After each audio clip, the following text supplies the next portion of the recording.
Bonjour et bienvenue sur le plateau de Trade ou pas Trade, une émission entièrement consacrée à la bourse en général et au trading en particulier.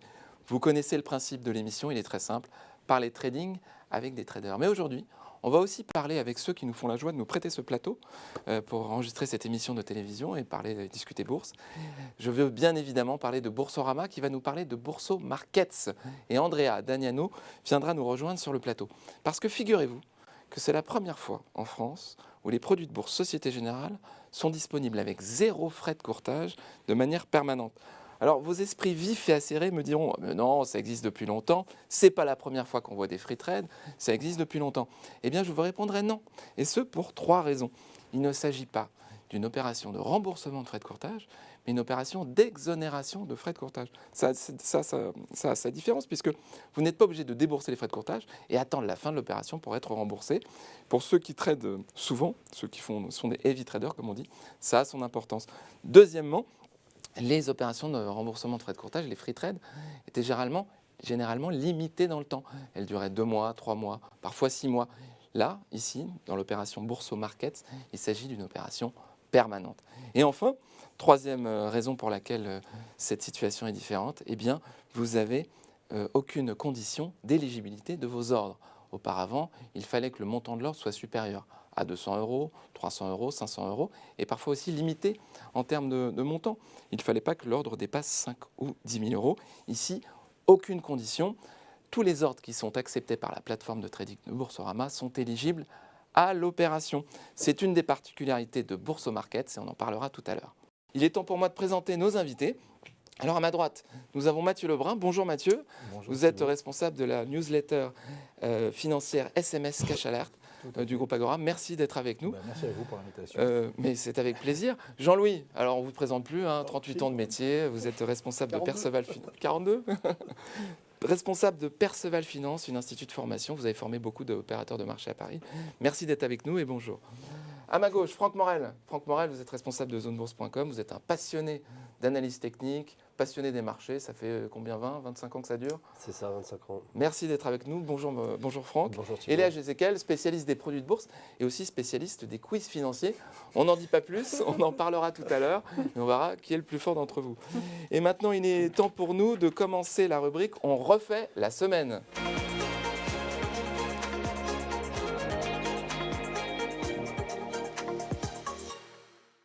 Alors, on refait la semaine aujourd'hui, on va refaire la semaine et puis on va reparler un petit peu de SKR. Vous nous en aviez parlé il y a 2 semaines quand on avait fait l'émission. Alors, c'est étonnant parce que quand on enregistrait l'émission, l'action a perdu 20% et après, elle a regagné 10%. Le lendemain, alors vous avez eu le nez creux, c'était quelque chose que vous aviez prévu ou Ah non. Non, mais déjà, le problème, c'est qu'il n'y avait pas ce que j'expliquais, c'est-à-dire qu'il n'y a pas de market timing, c'est-à-dire il n'y a pas d'indication de reprise. C'est le risque d'acheter des valeurs qui sont bas, qui sont sur des niveaux bas et qui ne font rien. C'est-à-dire que le marché a rebondi et ces valeurs ne font rien, donc il y a un doute sur ce que savent certaines personnes, évidemment, c'est pour ça qu'ils n'achètent pas. Là, l'idée, c'était de jouer un turbo, par exemple, et c'était 2 possibilités, soit d'acheter sur un repli, soit de commencer à acheter tout de suite. Ah oui. Mais le tout de suite, évidemment, l'émission est arrivée le jour du moins 20, donc c'était parfait.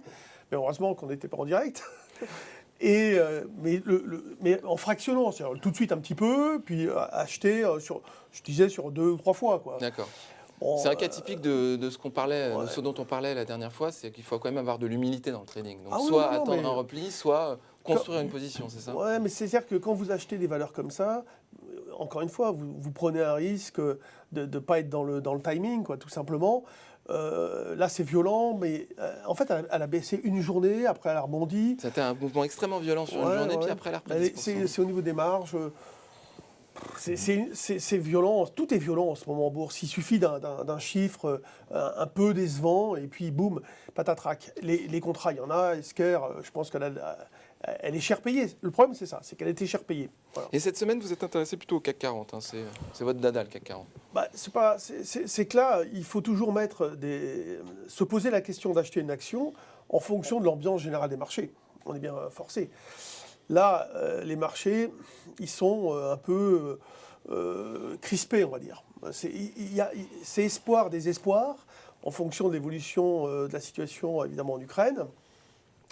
Là, maintenant, il y a les élections en France qui approchent, donc on va en parler de plus en plus.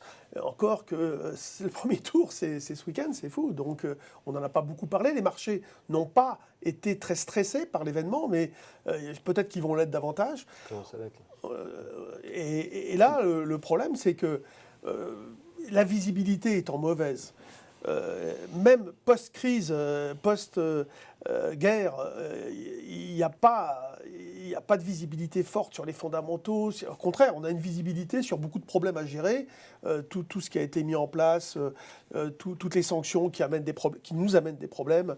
Et c'est pour ça que vous voyez bien que la zone euro, elle sous-performe par rapport aux États-Unis. Par exemple, vous prenez l'Eurostoxx 50, il sous-performe toujours par rapport au SP500, par exemple. Ouais. L'euro sous-performe par rapport au dollar. L'euro baisse. Donc difficulté de lisibilité sur le CAC 40, donc du coup... Non, mais simplement, c'est neutre, on va dire. Moi, j'avais donné un genre de pivot où alterne les probabilités hausse-baisse à très court terme. C'était 6007 à peu près. Hein. Ouais.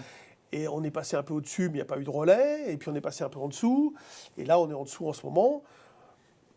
Il n'y a pas, si vous voulez, c'est pas un moment où on va prendre de grosses initiatives. Voilà. D'accord. Alors du coup, à ce moment-là, je me tourne plutôt vers Franck Morel, parce que vous êtes orienté plutôt cette semaine sur du stock picking avec LVMH. Avec L'Oréal, pardon. LVMH, c'était la semaine dernière. Exactement. Vous aimez les grosses valeurs de la cote en ce moment? Alors nous, L'Oréal, nous on fait du stock picking, on sélectionne les sociétés en fonction de leurs fondamentaux. Et ensuite, on fait du market timing avec l'analyse technique. On peut effectivement partir des indices pour ensuite, en fonction de conviction d'indice, aller chercher des sociétés qui correspondent à cette conviction. Nous, c'est pas vraiment notre approche. On est plutôt, on a des convictions sur indice de temps en temps, mais ce qu'on préfère, c'est les convictions sur action directement.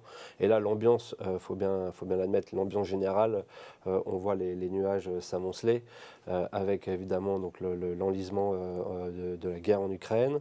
On est confronté à des crimes de guerre. On a maintenant une montée de l'extrême droite qui commence à sérieusement être inquiétante, ce qui jusqu'à maintenant n'avait pas vraiment été envisagé. Donc en fait, on a une multitude de risques qui s'agglomèrent, avec un risque aussi de ralentissement économique lié directement à la hausse des matières premières et du coup à une stagflation. Donc, pourquoi L'Oréal alors? Pourquoi? Parce que L'Oréal, en même temps, on essayait de mettre en opposition le stock picking avec les visions de Jean-Louis sur les indices. L'Oréal a un bêta quasiment de 1 avec le CAC. Pourquoi L'Oréal? Parce que L'Oréal, c'est 7% de croissance par an minimum depuis toujours. C'est une société qui fait 30% de son chiffre d'affaires, en l'occurrence 35 milliards d'euros, 30% aux États-Unis, 30% en Europe, 30% en Asie. Un équilibre qui est le leader mondial de la cosmétique, donc indirectement de la beauté, avec du coup un business qui est extrêmement peu cyclique, des business très défensifs, en croissance, ce qui est rare pour les secteurs défensifs, que j'aime bien mettre en avant en ce moment compte tenu du contexte. J'ai parlé de Rémy Cointreau la dernière fois. C'est le même type de business, extrêmement solide. Et donc quand on investit dans L'Oréal, on mise sur la beauté à l'échelle mondiale, répartie sur 4 lignes de métiers qui vont de la peau, en passant par les cheveux, en passant par le maquillage. Vous avez toute la ligne de produits sur tous les marchés, donc dans toutes les monnaies. Et donc c'est évidemment une société dont en plus les perspectives ont été revues dernièrement, même si on ne sait pas encore vraiment estimer l'impact de l'arrêt des ventes en Russie, qui représente quand même pas loin de 8-9% de mémoire. Donc on a un risque à très court terme à ce niveau-là, qui, s'il devait être confirmé fin avril lors de la publication des résultats, donnerait l'opportunité de se positionner. En gros, dès que L'Oréal baisse, il faut acheter des supports. L'analyse technique, c'est super pour identifier des prix importants sur lesquels il va y avoir de la bataille, mais c'est encore mieux d'acheter, de se positionner en fonction d'une conviction, parce que déterminer le sens de sortie de ces niveaux techniques n'est pas toujours évident. Et finalement, on sait identifier les zones, mais pas forcément les rebonds ou les ruptures de niveau. Donc L'Oréal sur support, on peut y aller. Alors le raisonnement que vous tenez, vous Mathieu, sur l'action Plasticomium, il est un peu différent, parce qu'on est sur une entreprise qui est dans un secteur qui fournit beaucoup l'industrie automobile. Et l'industrie automobile, on reste sur quand même 2 années assez difficiles de ralentissement, etc. Quelle est votre vision là-dessus? Alors juste pour rebondir rapidement, en fait, ce qui est intéressant, c'est que par rapport à ce que disait Jean-Louis sur Esquire, moi c'est quelque chose que j'avais recommandé en amont de la publication qui était survenue là il y a 2 semaines. Pour le coup, le vendredi en question, Esquire avait dévissé de 20%. Et en fait, moi j'avais sorti, je l'avais recommandé 4 jours avant et j'avais sorti la position jeudi après-midi. Juste avant? La veille, enfin le soir, ça publiait, je l'avais sorti. Parce qu'en fait, quand je prends des positions, j'aime bien quand je joue une publication être un peu en gain, pour me laisser en fait une marge en cas de déconvenue. Et donc ça pour dire, j'avais sorti Esquire, donc j'avais perdu 3-4% et c'était bien parce que le lendemain, ça avait décroché de 20. Tout ça pour vous dire par rapport à Plastic Omnium, c'est que j'ai un peu fait la même chose. Je l'avais acheté lundi. Lundi, on avait une stabilisation des marchés, on avait des concurrents comme Valeo, Forestia qui commençaient à pousser. Il y avait Delfingen dans le secteur des équipementiers auto qui prenait 8-9% post-publication. Et donc lundi matin, je m'attendais à ce que Plastic Omnium, très concrètement, prenne 3-4% le lundi soir. Le lundi, en fait, elle fini à plus 1, c'est-à-dire que je l'ai rentré à 16,60, elle finit à 16,65, je crois. Donc ça ne bouge pas. Donc en fait, moi, je sors parce que quand je n'ai pas de confirmation vraiment en intraday ou à 1 ou 2 séances dans le cas d'Esquire, je reprends mes billets. Et comme pour Esquire à J+1, en fait, elle a décroché le mardi de 6%. Donc, c'est intéressant ce que vous dites parce que j'ai l'impression que vous êtes en train de nous dire que vous allez jouer une publication de résultats mais en amont. C'est-à-dire que vous allez jouer le fait que ça s'accumule avant la publication de résultats au cas où ce serait positif, donc jouer ce mouvement qui va précéder la publication, et si ce mouvement n'est pas assez important, vous lâchez. Exactement. Alors pour le coup, dans le cas de Plastic Omnium, il n'y avait pas de publication à part l'effet sectoriel sur Delfingen, mais pour le coup, sur Esquire, effectivement, c'est typiquement des situations où si l'action prend, je ne sais pas, 5-7% par rapport à mon prix d'entrée le soir, à la clôture, avant que ça publie, là, pour le coup, je peux rester en position, parce que si ça décroche même de 10% à l'ouverture, au pire, je sors à -2, -3. Par contre, je ne reste jamais en position comme ce que j'ai fait sur Esquire quand j'ai pas de risk-reward suffisant, en fait. C'est un principe assez difficile d'ailleurs d'accepter de prendre sa perte. Jean-Louis, Esquire faisait la tête. Moi, si vous voulez, juste après l'émission, justement, j'étais étonné qu'elle baisse comme ça. Pas beaucoup, mais c'est ça, moi j'ai perdu. Elle baissait, je me suis dit, oh là là, c'est pas bon, c'était pas bon signe, si vous voulez. Ouais, d'accord. Voilà, ça donnait pas envie, c'est sûr. Ça donnait pas envie. Bon, puis après, plus largement, c'est vrai que c'est les valeurs growth. Alors moi, pour le coup, ce type de dossier-là, que ce soit même L'Oréal ou si c'est peut-être plus défensif, c'est quand même des boîtes qui sont très cher payées en termes de valo. Et vu les taux, alors je l'évoquerai tout à l'heure. La valorisation, Franck Morel, il a des choses à dire. Moi, c'est vraiment pas mon dada, mais il en faut pour tout le monde. Donc, la valorisation, vous, ça vous dérange jamais? C'est pas ça, c'est que la dernière fois d'ailleurs sur Esquire, il me semble avoir rappelé que c'était n'importe quoi en termes de valo. Ces titres à la mode qui se payent 10 fois le chiffre d'affaires. Oui, mais vous n'avez pas le même raisonnement avec Apple, par exemple. L'Oréal, ça se paye 4-5 fois en valeur d'entreprise son chiffre d'affaires. On parle de L'Oréal, d'un leader mondial qui fait du business à travers la planète. Il y a la sur un business leader. cyclique, défensif par rapport à un Esquire qui vaut 10 fois son chiffre d'affaires, qui n'a pas les mêmes niveaux de rentabilité, la même solidité financière. Donc au pire, Esquire, si elle devait se raligner sur L'Oréal, en termes de valo, elle a encore 50% à perdre. Très bien, merci infiniment, messieurs. On va passer maintenant au Zoom sur.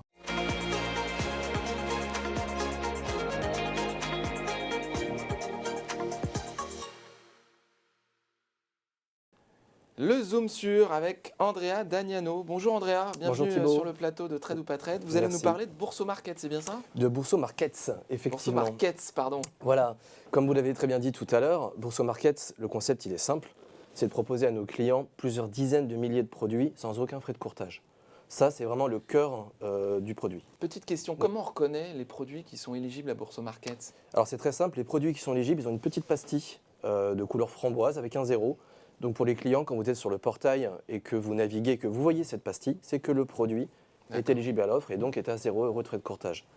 Seulement, ça ne s'arrête pas là. 0 € de frais de courtage, c'est très bien. Maintenant, l'idée globale du projet, c'était donc de donner accès aux meilleurs produits, selon nous, sans frais de courtage, mais aussi de donner tous les outils qui conviennent pour investir de manière sereine. Et pour ça, ce qui est important, on le sait, c'est d'être formé sur les produits sur lesquels on investit. La pédagogie. Donc formé sur les produits de bourse, par exemple, et aussi informé sur les marchés. Si on n'est pas informé sur le marché, ça va être compliqué de pouvoir trader sereinement. Pour la partie formation, là, on a notre partenaire, donc Société Générale, qui met à disposition des clients tout un panel de vidéos pédagogiques, de contenus pédagogiques, pour vraiment maîtriser toute la technicité des produits et investir donc sereinement. Pour l'information, sur boursorama.com, vous avez quand même accès, je pense, à un certain nombre d'informations. C'est quand même le média le plus important sur la partie financière en France. Donc vous avez accès à tout un tas d'informations qui vous permettent d'être correctement informé sur le marché et donc de traiter sereinement. Donc ça, c'est la première chose, être formé et informé. Ensuite, il y a quand même aussi le fait de pouvoir trouver son produit rapidement. On sait que c'est des produits, le marché peut bouger très très vite, on veut trouver le produit adapté à son scénario. Pour ça, il y a deux possibilités. Vous avez les moteurs de recherche sur le portail Boursorama, par exemple sur la section de produits de bourse, qui vous permettent en quelques clics seulement de trouver le produit adapté. Alors par sens, par type de sous-jacent, par sous-jacent ou même par effet de levier. Et vous avez aussi un autre outil qui est la Turbomap, qui vous permet de trouver rapidement un produit sur le CAC 40, qui est quand même la star concrètement des produits les plus traités sur la partie produits de bourse. Donc là, avec la Turbomap, vous visualisez en quelques instants seulement vraiment tout le contenu. Turbomap, c'est une espèce de tableau qui reprend par prix d'exercice Ouais. et par maturité tous les turbos, c'est ça? Exactement, tous les Qui turbos existent sur le qui marché, existent. qui sont éligibles à Qui sont l'opération Bourse évidemment Market. tous éligibles à l'opération Bourse Markets, oui. Bourse Markets. Markets, il y a un S, c'est important. Donc voilà, vous avez le moteur de recherche et la Turbomap. Avec ça, normalement, en quelques clics seulement, vous trouvez le produit qui vous semble le plus adapté à votre scénario de marché. Ensuite, il y a un autre élément quand même, il faut le rappeler, c'est la maîtrise de ce cours d'exécution. C'est vrai qu'on l'a dit, c'est des produits qui peuvent bouger rapidement quand même. Et donc, il est important de pouvoir placer des ordres de protection, de savoir à quel cours on va être exécuté sur les marchés. Ça, on ne le répétera jamais assez. Les ordres de marché, c'est très bien, c'est un outil qui est utile. Maintenant, voilà. Notamment sur les produits de bourse où il est plutôt recommandé d'utiliser des ordres à cours limité pour Exactement. maîtriser Son prix d'achat comme son prix de vente d'ailleurs. Hein. Et donc, via Boursorama, vous avez accès donc aux ordres limites, aux ordres à seuil, aux ordres à plage de déclenchement. Vous avez vraiment accès à toutes les catégories de types d'ordres qui vous permettent de maîtriser ce cours d'exécution. On ne le répétera jamais assez, les produits de bourse, notamment les produits à effet de levier, varient très rapidement à la hausse ou à la baisse. Donc, placer un ordre à court limité permet de maîtriser ce risque-là. Tout à fait. C'est d'autant plus effectivement vrai sur les produits de bourse parce que ça varie effectivement beaucoup plus vite que le marché. C'est le principe même du produit. Ensuite, l'essentiel, on en parlait tout à l'heure, les frais de courtage. Quand vous investissez, vous avez des frais. Et ces frais viennent forcément impacter votre performance. Là, avec des produits sans aucun frais de courtage, et vous l'avez très bien dit tout à l'heure, on n'est pas sur un remboursement. Vous ne sortez pas la trésorerie, vous passez un ordre pour 1 000 € sur un produit, et bien vous n'avez que les 1 000 € qui sortent du cash de votre compte espèce. C'est particulièrement apprécié par les traders actifs. Hein. Tout à fait, ceux qui font beaucoup d'allers-retours dans la journée et qui passent Évidemment. beaucoup d'ordres. Et donc du coup, vous avez in fine une performance qui est nette de frais, puisqu'il n'y a pas de frais. Vous avez certes la fiscalité qui va forcément arriver, mais sur la performance en elle-même, eh bien, vous l'avez complètement nette de frais. Merci infiniment, Andrea. Et maintenant, on va passer à la rubrique coup de cœur.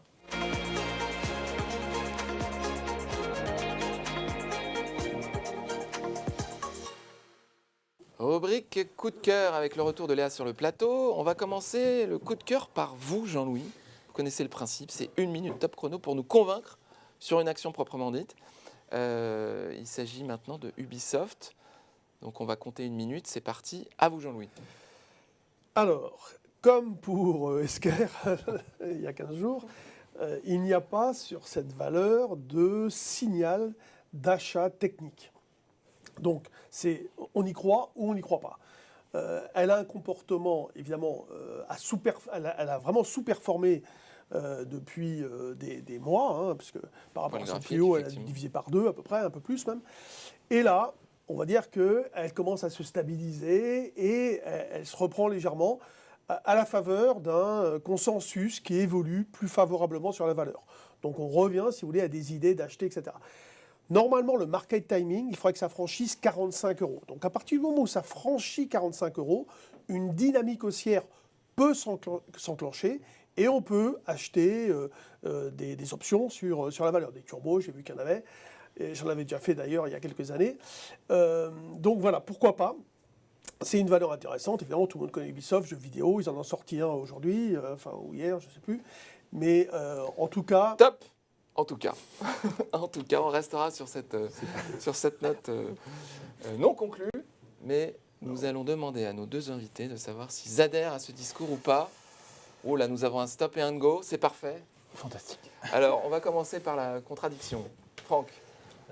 En fait, fondamentalement, c'est une belle société de croissance qui gagne de l'argent, mais enfin, elle a multiplié les mauvaises nouvelles ces derniers mois, d'où sa sous-performance avec des retards, des reports de jeux qui sont de plus en plus, dont l'intensité capitalistique est de plus en plus importante. Hein. Sortir un jeu, c'est 2-3 ans de boulot minimum avec des centaines de personnes. Donc en fait, ils ont eu des problèmes de retard, de décalage de chiffre d'affaires, avec du coup des estimations de chiffre d'affaires et de bénéfices qui ont été revues à la baisse en permanence par les analystes qui suivent le dossier. Donc ça joue vraiment en sa défaveur. Et finalement, le principal argument aujourd'hui d'Ubisoft, c'est d'être une proie pour un acheteur potentiel. On a vu Microsoft qui a racheté Activision. En fait, les grands fabricants de hardware jeux vidéo, donc les Sony, les Nintendo, les Microsoft, sont susceptibles de racheter les derniers studios de jeux vidéo évolués et complexes. C'est une stratégie en soi. C'est une stratégie, sauf que quand on fait du trading et qu'encore plus sur des produits dérivés, le temps joue contre nous. Et donc, on va se réveiller un jour, Ubisoft sera racheté, mais si ça se trouve, ce sera dans 2 ans, et entre-temps, on pourra avoir souffert. Entendu. Mathieu. Alors, effectivement, le gros, là où je suis d'accord avec Jean-Louis, c'est effectivement pour l'aspect OPAble, c'est justement une des caractéristiques de la valeur dont je vais vous parler juste après. Mais effectivement, comme l'a dit Franck, on a tout un contexte sectoriel qui est à mon avis porteur, et je pense qu'effectivement, ça finira par se faire racheter. Comme l'a dit Franck aussi, la question c'est de savoir quand. Je ne sais pas si ça tombera à 30 € avant ou pas. Maintenant, alors après là aussi le problème de ce type de valeur, growth, j'ai envie de dire comme Esker, c'est que c'est relativement cher. Même à 40-45 €. Alors avec des taux qui remontent, c'est peut-être pas idéal, mais moi pour l'aspect OPAble, c'est vraiment dans mes. En fait, globalement pour mes clients, j'ai un dossier sur 2022 où j'ai 5-6 valeurs et elle en fait partie dans le cas dans le principe de se faire racheter. Très bien. Jean-Louis, moi j'ai une question pour vous avant qu'on passe au coup de cœur de Mathieu. Vous parliez d'un seuil à 45 €. Pour ceux qui nous regardent et qui sont débutants, comment vous faites pour établir un niveau de seuil? Par exemple, ici 45 €, comment vous arrivez à ce seuil? J'ai pris un peu de marge parce que, en fait, on regarde, si vous voulez, la forme du prix. Et on essaye d'identifier des figures caractéristiques qui, si on franchit la figure, si vous voulez, vers le haut, c'est le signal d'une impulsion à la hausse. Si on le franchit vers le bas, c'est le signal d'une impulsion à la baisse. Avec, comme toute chose, des probabilités de réussite de 80%, etc. C'est pas une science exacte. Mais, si vous voulez, c'est précurseur. Enfin, l'idée étant de deviner par cette surveillance de la forme du prix les intentions de ceux qui savent peut-être des choses qu'on ne sait pas encore, ou qui sont en train d'acheter, et donc qui sont en train d'acheter ou qui sont en train de vendre, tout simplement. Voilà, c'est l'analyse technique, c'est essayer de voir dans la forme du prix une indication de hausse ou de baisse. Très bien, merci Jean-Louis. Franck, vous allez nous parler d'une valeur. Alphen, peut-être. Exactement. J'avais noté énergico-technologique. Parce qu'elle est spécialiste dans des nouvelles solutions de stockage de l'énergie électrique et de solutions de distribution de cette énergie pour les véhicules propres finalement. Exact. Donc Alphen. Attends. Voilà. 1 minute. Ouais, dites-moi. Top chrono, on attend. On marque le chrono, c'est parti. 3, 2, 1. À vous. C'est parti. Donc Alphen, c'est une société qui est cotée aux Pays-Bas, à Amsterdam, qui aujourd'hui vaut 2 milliards d'euros de capitalisation, qui est une des plus belles sociétés de croissance en Europe, puisqu'elle affiche des taux de croissance de 30% par an depuis plusieurs années et anticipée aussi pour le futur. Donc c'est une société qui se paye cher, qui se paye environ 65 fois les résultats de cette année et 45 fois les résultats de l'année prochaine, dont le métier est de fournir, c'est un spécialiste de l'électricité, que ce soit l'optimisation des flux, donc les réseaux électriques, ou le stockage, et plus récemment, mais de manière importante, un fournisseur de bornes de recharge pour véhicules électriques. Donc le véhicule électrique est en pleine explosion. La guerre en Ukraine va accentuer la nécessité d'accélérer dans l'électrique. Un des purs players de l'électricité aujourd'hui est avec un positionnement à près de 40% de son chiffre d'affaires actuellement, mais c'est attendu beaucoup plus sur les années à venir, pour miser sur l'équipement obligatoire et nécessaire en bornes électriques à travers l'Europe. Alphen est un super pure player. Parfait, 1 minute. Très bien. Alors, Jean-Louis, Mathieu, vos panneaux, s'il vous plaît. Dites-moi si vous adhérez au discours. Ouais, Voilà. Ah non, je suis ça, on entre n'a les pas le deux, droit. moi, je suis entre les deux aussi. Alors, expliquez-nous. Oui, non, mais sur Mathieu, Bah, expliquez-nous. Moi, peut-être par manque de connaissances, c'est vrai que je suis quand même très focus sur le marché français et pour le coup, je connais moins C'est dommage. ça. Alphen C'est oui, dommage. peut-être, c'est peut-être mon tort. Après, le principe, ouais, là où je mets plutôt stop, c'est le côté où je suis prudent globalement sur les valeurs growth, ce que je disais tout à l'heure. Gros, ça veut dire valeur de croissance. Qui sont typiquement très chèrement valorisées. Donc je pense qu'Alphen, effectivement, comme le disait Franck, rentre dans ces critères-là. Donc même si c'est un super business qui continue à se développer, je ne suis pas vraiment acheteur du Nasdaq schématiquement cette année. Et donc typiquement, les Alphen, je pense que ça rentre dans ce créneau-là. Donc je serais plus prudent. Prudent, Jean-Louis. L'énergie, tout le secteur a beaucoup monté. Donc Franck, là, je ne sais pas s'il achète immédiatement ou s'il achète sur repli. J'en Mais... ai déjà, j'achèterai encore à ces cours-là. D'accord, donc tu y crois. Ça veut dire qu'en fait, partons du principe que ce qui est haut n'est pas haut par hasard. Et c'est flight to quality, on va dire. On achète. Vol vers la qualité. Voilà. Je traduis toujours systématiquement, excusez-moi. Pourquoi pas? Sur le plan graphique, on arrive sur une résistance. C'est plus historique, résistance hebdomadaire. C'est le genre de valeur qu'il faut peut-être acheter, oui, sur des replis. Moi, je serais tenté de le faire dans le contexte global des marchés. Donc, on est quand même partagé. On est partagé. Mais c'est une on en valeur. restera là. C'est moi juste rajouter Un mot. petit mot. C'est une valeur de croissance, mais c'est surtout une valeur de l'énergie renouvelable. Oui, oui. Donc en fait, c'est une là, thématique, on est en train une de parler thématique très importante. après la guerre et de toute manière d'une nécessité d'accélérer très sérieusement dans nos émissions de CO2. Donc c'est ça qu'on joue aussi en achetant de l'Alphen. Entendu. Mathieu, c'est à vous. Coup de cœur. Attendez, on va mettre ne le bouge chrono. Est-ce que vous êtes prêts? Tout à fait. Très bien. Eh bien, c'est à vous. Alors, moi, c'est beaucoup moins croissance qu'Alphen, mais ça va être Carrefour. Alors, Carrefour, en fait, j'aime bien pour beaucoup d'aspects. D'une part, l'aspect défensif du business, c'est-à-dire qu'on l'a vu quand on regarde ces dernières semaines l'évolution. On voit que, notamment là, depuis 2 mois, crise en Ukraine, guerre en Ukraine ou pas, ça n'a pas tellement impacté le titre. Donc le business défensif, ça j'aime bien. En février d'ailleurs, la société avait publié de bons résultats avec une hausse des programmes de réduction de coûts. Donc là aussi, c'est intéressant dans le contexte inflationniste qu'on a où pour le coup, il y avait Casino par exemple qui avait averti dans le même temps d'un ralentissement de ses ventes et d'une hausse de ses coûts, donc des marges sous pression. Là pour le coup, je pense que Carrefour a beaucoup plus de marge et la main sur ça. D'ailleurs, c'est pas un mystère si la boîte dégage 1 milliard de cash flow, et ça aussi c'est quelque chose qui m'intéresse parce que c'est une société opéable. Quand on parlait d'Ubisoft tout à l'heure, je pense qu'il va y avoir quelque chose sur Carrefour. Alors comme on en parlait tout à l'heure avec Franck. Ah, je suis désolé. J'ai c'est pas la fini. règle. Ah non, vous n'avez pas fini, mais bon, vous aviez 1 minute, vous connaissez la Bon, règle du jeu. ok. Malheureusement, on s'arrête là. Alors si je rajoute Vous aurez- 20 secondes, 10 Non, secondes, non, vous je pouvez le suis rajouter. opéable et je pense que voilà, il y aura une Vous opération pourrez le dessus, voilà. rajouter pour répondre à vos contradicteurs. Jean-Louis, c'est stop. Ah non, Un go. non, je disais stop. Et Stop, Franck, ouais. J'ai bien compris. go. Je dirais plutôt stop. que Ouais, go, voilà, stop. D'accord. Alors, on va commencer par vous. Non, mais Carrefour, c'est le premier employeur privé de France. Donc, c'est pas opéable. D'ailleurs, on l'a Enfin- vu avec Alimentation Couche-Tard, les Canadiens, qui ont fait une proposition de rachat de Carrefour. L'information est sortie, je vais vous dire, le lundi à 17h. Le lundi soir à 20h, on n'en parlait surtout pas.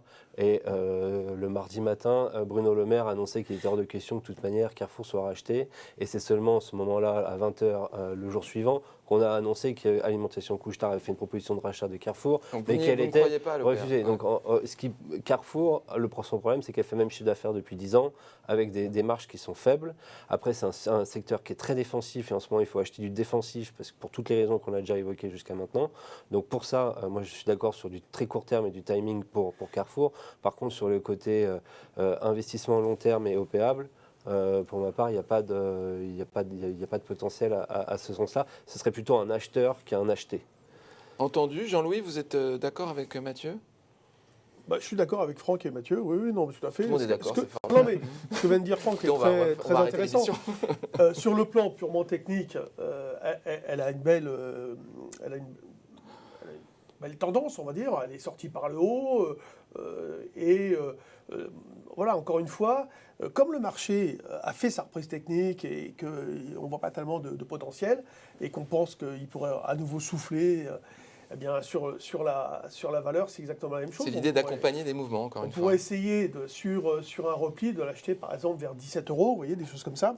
Mathieu, Alors vous si je peux dites- juste Oui, merci, rajouter un Jean-Louis. petit Oui, complément par rajoutez. rapport à Finissez l'aspect ce que vous- OPA, je disais OPA, mais c'était surtout sur le capital ouvert, opération capitalistique, j'entends pas forcément une OPA effectivement, et c'est plus par rapport à Auchan, où il y a la famille Mulliez derrière, qui a laissé passer les élections et que le dossier restait ouvert, donc moi je pense qu'il va y avoir une Il y a- opération entre Auchan et Il y Carrefour. a un bon rendement. Voilà. Non Il y a un bon rendement.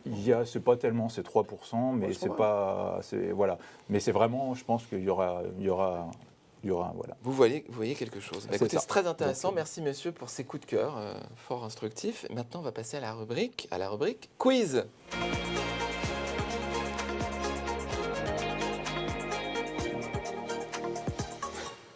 Et maintenant, la rubrique quiz avec Léa Jézéquel, un quiz en thématique cette semaine, les grands cracks boursiers. Voilà, Eh c'est oui. intéressant. Effectivement, les marchés financiers ne sont pas faits que de périodes joyeuses. Et aujourd'hui, on va refaire une petite plongée dans d'anciennes crises financières qui ont marqué les marchés. Alors, première question, messieurs. Quelle banque a plongé la France dans une crise économique après avoir fait faillite en 1882 ? Ça remonte. Réponse 1, la Banque Union Générale. Réponse 2, la Banque Monneron. La réponse 3, la Banque de Savoie. Ou réponse 4, la Banque Oustric. La Banque de Savoie, faut le doute. Alors, ça peut pas être la Banque de Savoie. C'est originaire de là-bas. Savoyard, c'est pas possible. Je dirais la Banque Oustric. Non, désolé Franck. Zut. Messieurs, Bah, ça nous laisse une. Je vais prendre, je vais Ah, prendre c'est la les deux dernière. Moi, je Vous n'en ai êtes aucune idée. stratège, Non, il vous en reste hein. Je vois que vous deux, êtes il vous en reste très deux. stratège. Allez, la Banque Union Générale pour moi. Bravo Mathieu, Bravo. effectivement. Fantastique. C'est la Banque Union Générale. J'avais Alors, une chance sur pour deux. votre information, la Banque Union Générale, elle n'a vécu que 4 ans. Mais elle est connue parce que c'était la première banque universelle. Donc la banque à tout faire. Ils faisaient du crédit, des financements. Et malheureusement, comme les départements étaient assez poreux, ils ont fait un petit peu trop de financement de projets risqués. Et ça a été un des premiers vents de panique au guichet en France qui a suivi d'une crise économique. alors 1 point pour Mathieu, 0 pour Jean-Louis, 0 pour Franck Morel. Attention. Question numéro 2. De quel pays la crise financière asiatique en 1997 tire-t-elle son origine ? Vous étiez né en 1997, c'est plus facile celle-là. Alors, le Vietnam, le Japon, l'Indonésie ou la Thaïlande ? Alors là, messieurs, vous me désolez. Le Japon. Non, Non non, désolé Jean-Louis. Ah bon La Thaïlande. Bien Franck, vous refaites là, c'est bien. Effectivement, ça part de la Thaïlande, puisqu'en fait la crise dans l'Asie du Sud-Est, c'était surtout des déséquilibres macroéconomiques. On a vu un énorme afflux de capitaux étrangers dans les années 80-90. Et le jour où la Thaïlande a décidé de laisser flotter le baht, on a assisté à Battre la monnaie locale. Exactement, la monnaie locale. On a assisté à de très grosses dévaluations des monnaies, entre 30 et 50% dans la zone, et ça a entraîné une vague de récession et de chômage dans toute cette partie géographique. 1 point pour Franck, 1 point pour Mathieu, 0 pour Jean-Louis. Question numéro 3. Combien de temps le flash crash du 6 mai 2010 a-t-il duré ? 8 minutes, 36 minutes, 54 minutes, 1 heure et 47 minutes. 36 minutes. Bravo, bravo Franck. J'étais devant, je l'ai vu. Ah, Je l'ai vu. on sent les mauvais souvenirs avec Non, Pierre. non, non, non. Ouais, j'ai Non, joué, mais... Effectivement, donc c'était le Dow Jones qui a dévissé de Ouais. plus de 9% en 10 minutes. Donc là, on est vraiment sur le trading à haute fréquence et ces débuts où il n'y avait pas beaucoup de systèmes de coupe-circuit qui ont été mis en place maintenant depuis par la SEC pour éviter justement qu'on ait des surchauffes comme ça dues aux Tu te algorithmes. souviens de l'heure ? Ouais, c'était 21h pour nous, quelque Un peu chose comme avant. ça. Ouais, Et, 20h30 à peu près. Moi j'étais Même dessus, ça mais vendait, ça vendait, 36 ça minutes, vendait. ouais. Alors là, la difficulté, c'est de savoir où ça commence, où ça se Ouais, termine. On cherchait Parce tous que ça avait déjà l'information. été vu. Et l'information Ça n'était avait pas commencé On avant, cherchait quoi. tous la raison, il n'y en avait pas. Pas vraiment. intéressant. Enfin, en temps réel, on la connaissait pas. 2 points pour Franck, 0, 1 pour Mathieu, 0 pour Jean-Louis. On continue. Question numéro 4. En quelle année a eu lieu le crack d'octobre, appelé le lundi noir ? Ah ben non. On attend les, On attend les les réponses, Franck. Allez, vous êtes punis, vous passez votre tour, vous avez trop de points d'avance. Il y a trop, Non Il y a trop de Oh, et il faut que je donne un buzzer à Thibaut. Alors 1929, 1936, 1979 ou 1987 Tu veux, Ouais, c'est- tu veux répondre Mathieu, vous ont avez la triché, primeur. ils ont Oui, triché. 87. voilà. Voilà, très bien, effectivement. Donc c'était en 87. rappel à le premier crack de 1929 qui était un jeudi. Et là, c'était un lundi. 2 points pour Franck, 2 points pour Mathieu, 0 pour Jean-Louis. On enchaîne avec la 5e question. Un demi-point. La dernière question, c'est On ça. laisse, Tout on à laisse fait. marquer un point. Combien a perdu au maximum et sur une séance le CAC 40 au début de la crise du Covid? Moins 8,39%, moins 9,14%, moins 12,28% ou moins 14,12%? Moins 9? Non. Ouais, c'est difficile, hein. Moins 12. Bravo Franck. Vous en tirez bien sur ce quiz. Victoire finale Il est de fort. Franck Morel avec 3 points. Bravo couture. Franck. Vous êtes le plus fort Ah, c'est des aujourd'hui. trucs. Très fier de vous. Bravo. Mathieu, je deuxième vais position. partager cette vidéo sur mes Jean-Louis, réseaux. vous referez la prochaine fois. J'imagine Merci. que vous aurez plein de choses à dire. Merci à tous pour cette émission fort instructive et à la prochaine fois.